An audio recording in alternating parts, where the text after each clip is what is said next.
So thanks a lot for the invitation to Exit. I'm very pleased and feel very privileged to be here and to present the results of the Working Group 3. And I'm also quite impressed by your tolerance to listen to a Catholic Bavarian.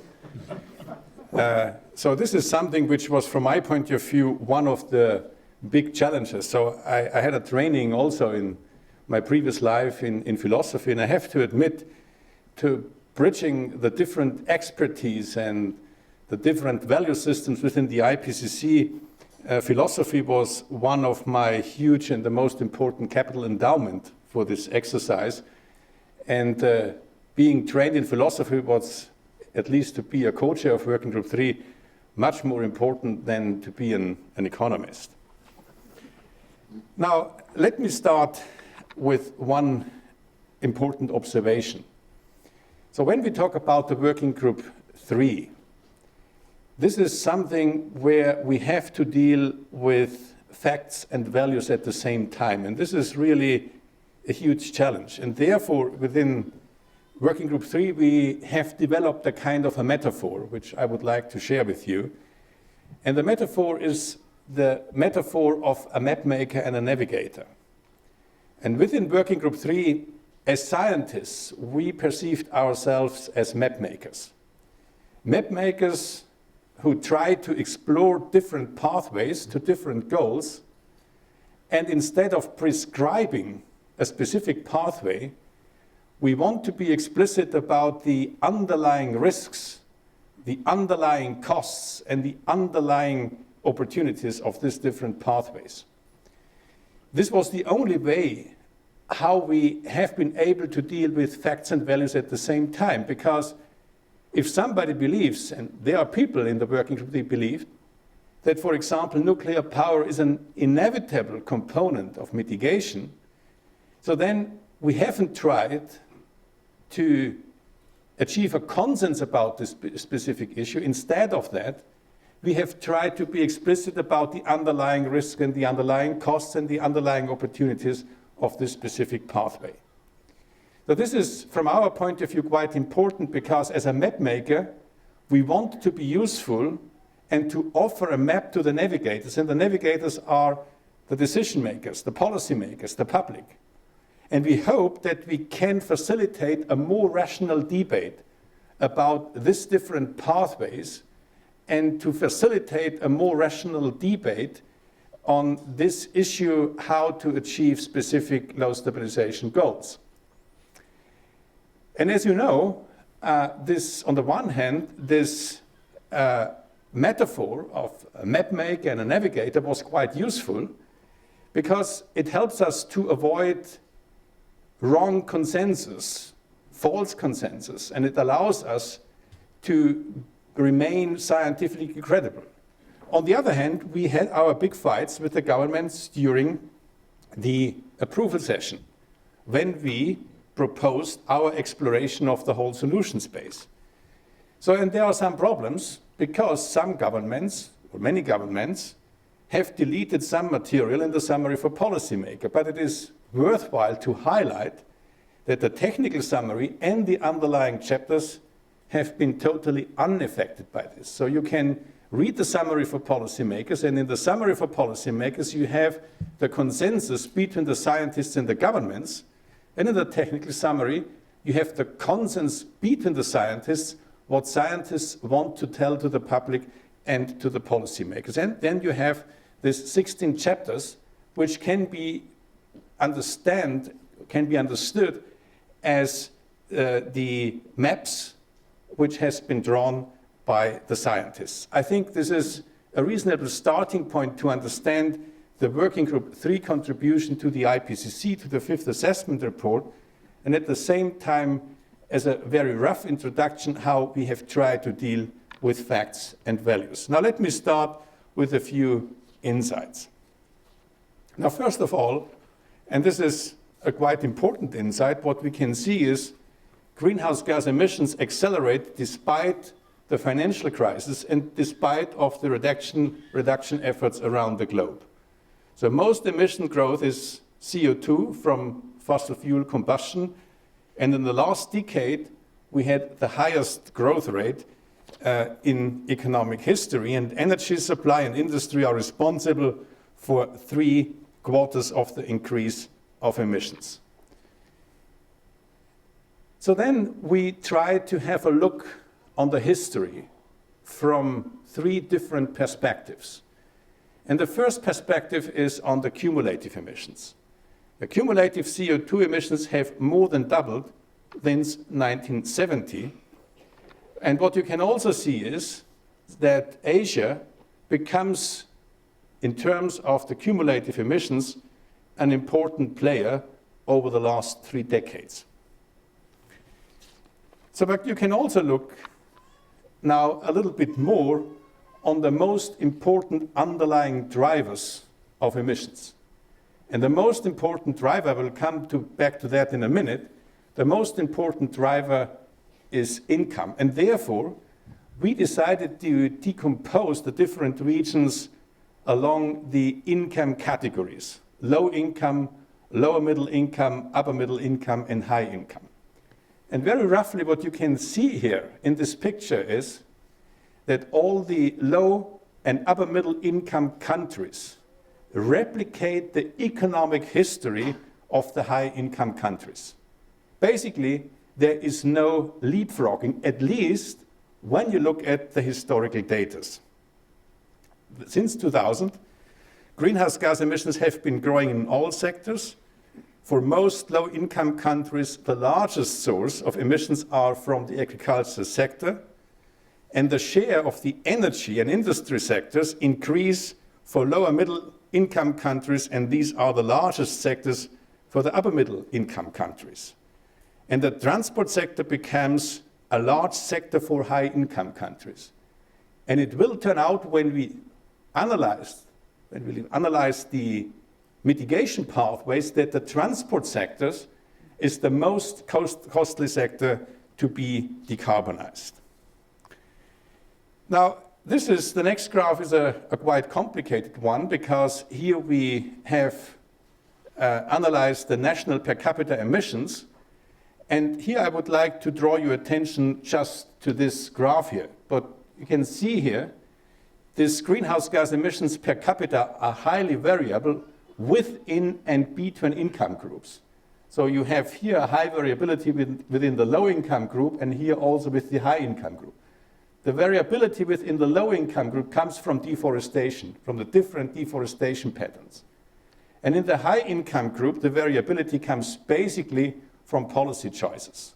So this is also a quite important issue to understand, that for the high income countries, policy really matters.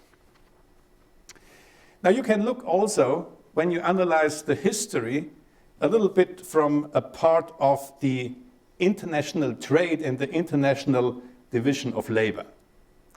And what you can see here is that the high income countries are the main importers of emissions, and the upper middle income countries are the main exporter of emissions. So for example, in China does not only export capital and goods to Europe and to the United States and to the other OECD countries, but it also exports emissions. And you can see here this kind of production and consumption-based accounting mirrors, so to say, the international trade pattern and the international division of labor.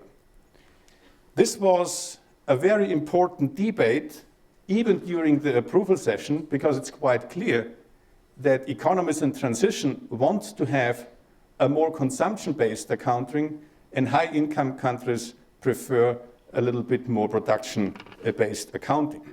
But in the end, it doesn't matter. What this figure clearly shows is that if emissions are embedded in an international trade pattern, you need a kind of a global agreement, of a global economic policy to deal with the increase of greenhouse gas emissions. Now the next one. Again, this is about the global emissions, and here we have decomposed the global emissions growth into 4 components: the carbon intensity of energy, the energy intensity of GDP, the GDP per capita, and population. What you can see here is that the most important drivers for CO2 emissions have been population and economic growth, and in the last decade, income is the most important driver, despite of the fact that we have seen over the last decades a remarkable reduction in energy intensity, or the other way around, an increase in energy productivity. There have been a lot of progress in the increase of energy productivity, but this has been all the time overcompensated by economic growth and population growth. We have also seen in the last decades a remarkable decline of carbon intensity due to the fact we have seen more gas in the power sector instead of coal. But in the last decade, we see, even during the financial crisis, an increasing carbon intensity. And this increasing carbon intensity remains for the next few years, and we expect that the carbon intensity will increase further. And this is due to the fact that we are in the middle of the largest coal renaissance since industrialization.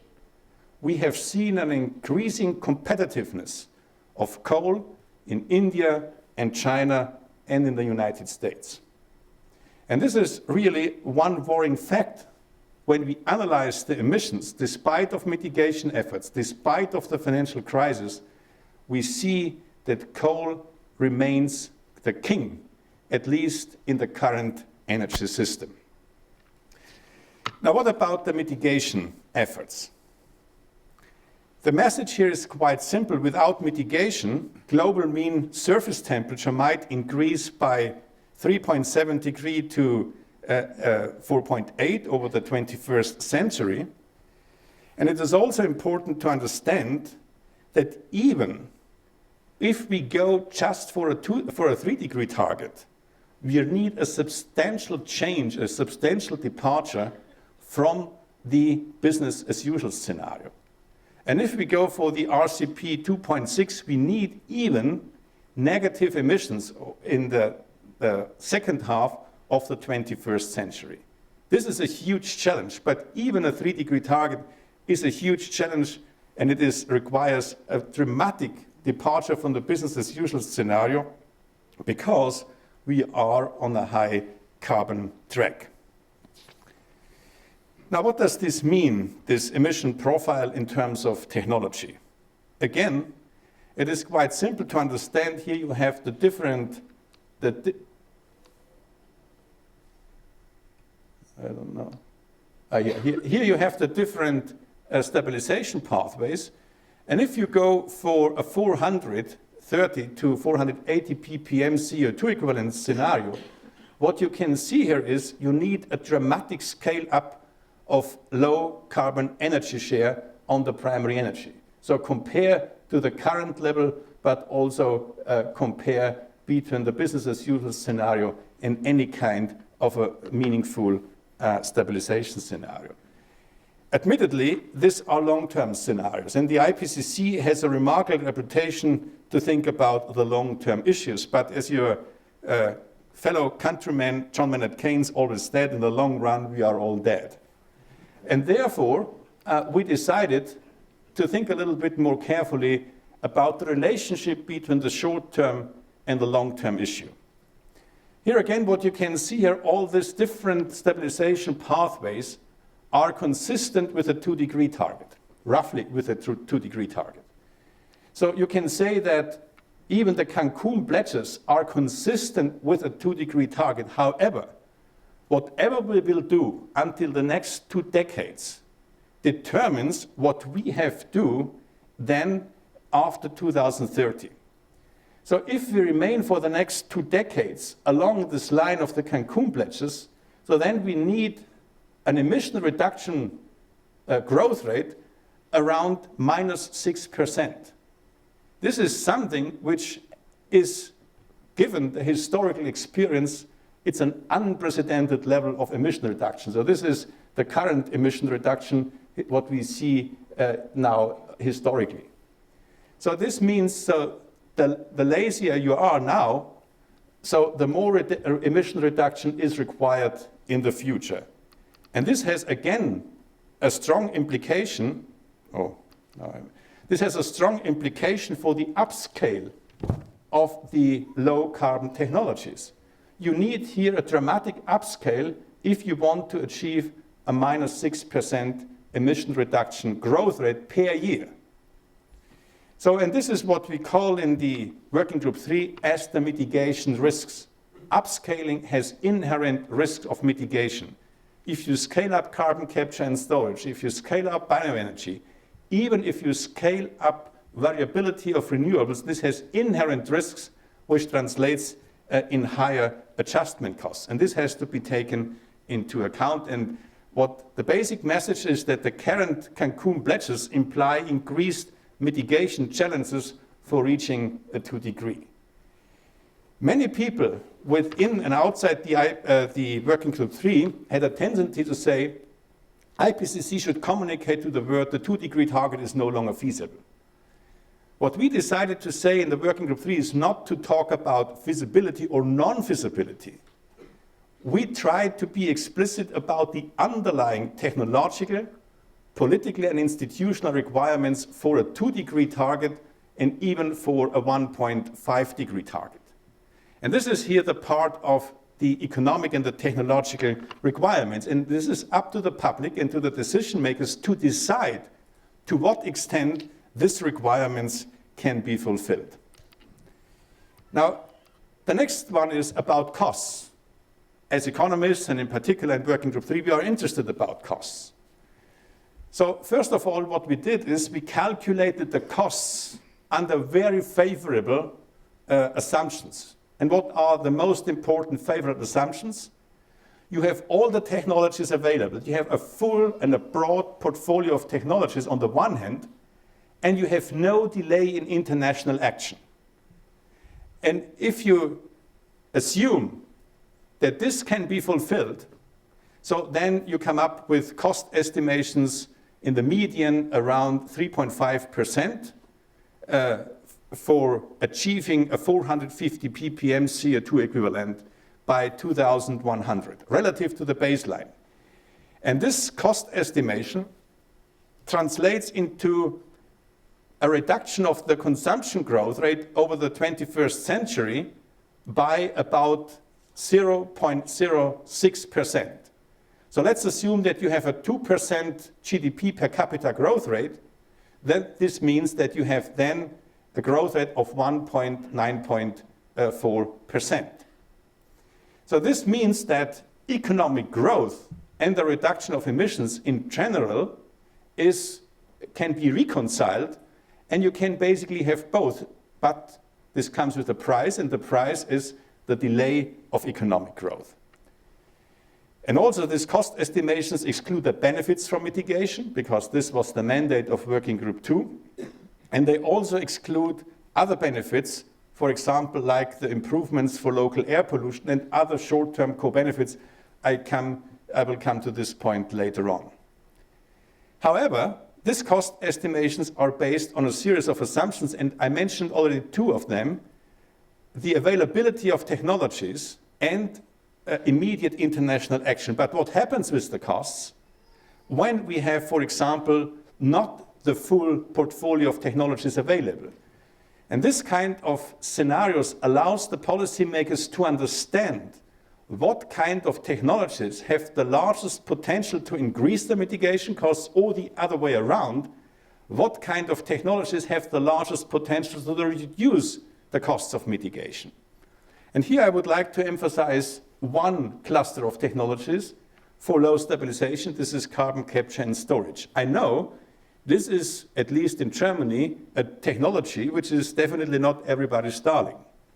However, within low stabilization targets, we need carbon capture and storage for two reasons. The first reason is we are now on a coal pathway, and in order to deal with the enormous amount of coal around the globe, many countries need carbon capture and storage, and carbon capture and storage has to be combined with bioenergy, because given the current knowledge, this is the only option which allows us to absorb CO2 from the atmosphere. It's also interesting to see that if there is no expansion of nuclear energy, the costs increase are moderate, and also renewables, they are important in all the scenarios, and they are also quite important even in the business as usual scenario, and therefore a little bit more limitation on them has not the hugest potential to increase costs, but the limited availability of bioenergy has also a large potential to increase the costs. Now, what about the short term and the long term? And I think in the IPCC we have entered here a new territory, but it seems to me this new territory should be explored in future assessments much more carefully. And this is the relation of long-term and short-term benefits. And the improvement of local air pollution, and we have seen and assessed some of the scenarios in the Working Group III, is a very reasonable entry point for climate mitigation, in particular in China and in India. But there are much more other short-term co-benefits which are quite promising when we think about a tax policy which includes, for example, a reasonable design of carbon capture and storage, a reasonable design of the CO2 tax, and when the revenues are used, for example, for infrastructure investments in public health and in education. Now, what about the requirements across the sectors? Mitigation requires changes throughout the economy. Efforts in one sector determine the mitigation efforts in other sectors. And this shows you here a different or the same message from a different perspective. Here you have the baseline emissions in the different sectors, in the transport sector, the building sector, the electricity sector, and in the agricultural sector. And then you have here both stabilization pathways, 450 ppm, without and with CCS. So you can, in the end, sacrifice, so to say, or you can avoid CCS, but this comes also with a price. What you then have to do is, you need more emission reduction in the end-use sector, you need much more reduction in the energy demand, and you put an additional burden to the agricultural sector.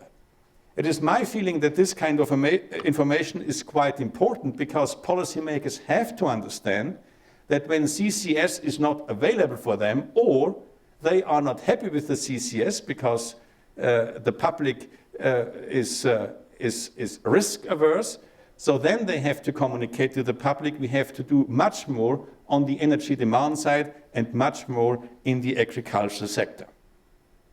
All these transformation pathways have a strong implication for the investment patterns. We need a decline in the annual investment in the fossil fuel technologies, about 20%.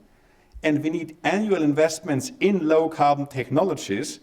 And these investments have to rise by 100%, in particular in the non-OECD countries. Now, what about the policies?